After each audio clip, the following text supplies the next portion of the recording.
Today, we're going to dive into something really profound. It's a set of teachings from a master to his followers, and it's basically a guide for tackling life's biggest questions. Loss, meaning, and how to actually live a life that matters. So let me just ask you this. Think about it for a second. What's the one journey that no matter how rich you are, who you know, or how big your family is, you have to take completely 100% alone? That journey? Well, it's death.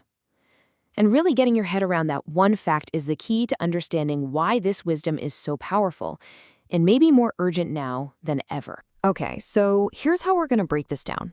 First up, we'll look at life's fading fabric, this idea that everything is impermanent.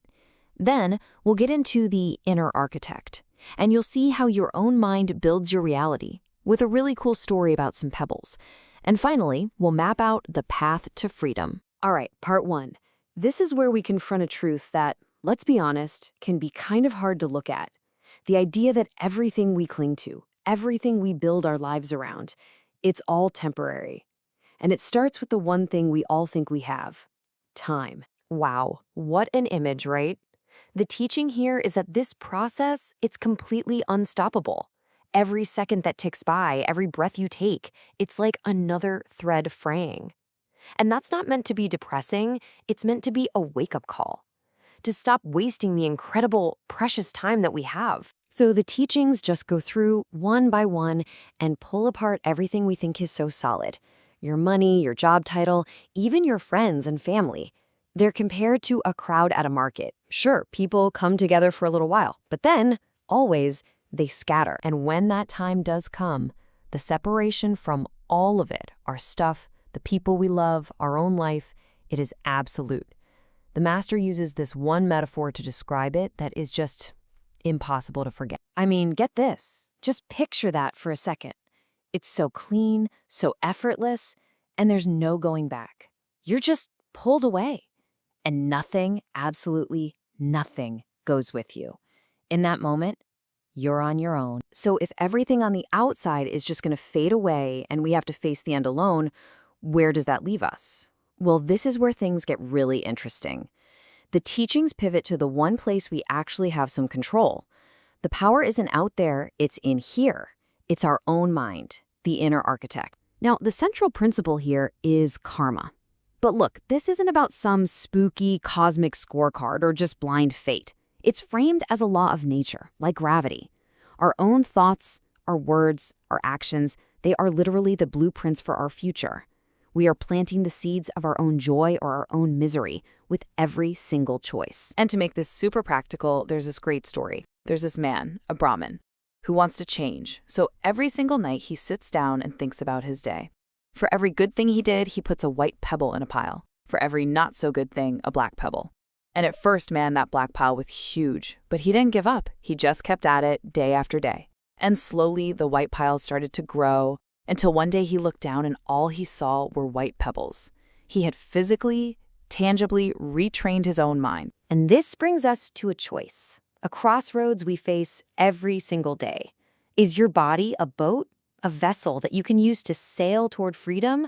Or is it an anchor, just getting heavier and heavier with all the stuff we chase after, sinking you deeper? The teachings say the choice is all about how you use it. And this is a huge warning about why your intention matters so much. You could do something that looks good on the outside, give money to charity, say a nice word. But if your mind is full of pride or greed or you're just totally distracted, the teaching says it's like eating amazing food that's been secretly laced with poison. The bad intention ruins the whole thing. Okay, so we've seen the problem. Everything fades. And we've seen the tool we have to work with, our mind. So what's the solution? This final section lays out the path forward. It's about totally reorienting our lives around what actually lasts. And this isn't a quick fix. It's not a simple life hack. It's a massive shift in how you see everything.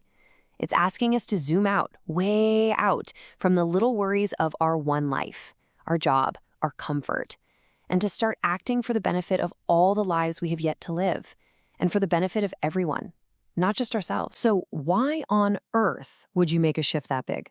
Well, the teachings ask you to just consider this number, 1. You are just one person in an ocean of countless, countless other beings.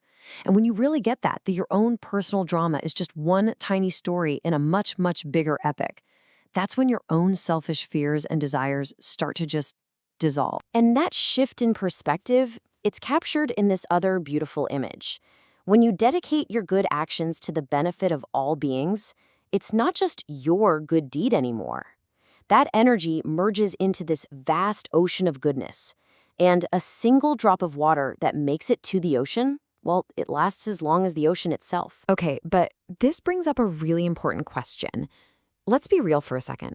If our minds are so full of this junk, these negative habits and this confusion, are we just stained? Are we stuck with it forever? Is it like trying to wash a piece of charcoal and hoping it'll turn white? The answer that's offered is just incredibly hopeful. And it comes in this amazing metaphor. Our confusion, our anger, all that mental fog, it's like a passing cloud in the sky. Because underneath those clouds, our true nature is always there. It's brilliant, it's pure, and it's never changing. It's like the sun. And this is the ultimate point, the thing I really want to leave you with. According to these teachings, all your confusion, your negativity, that's not actually you. It's not a permanent stain, it's just a passing cloud. And just like a cloud, it can be blown away, revealing the brilliant, warm sun that was there the entire time. Which really just leaves one last question. What's waiting to be revealed in you?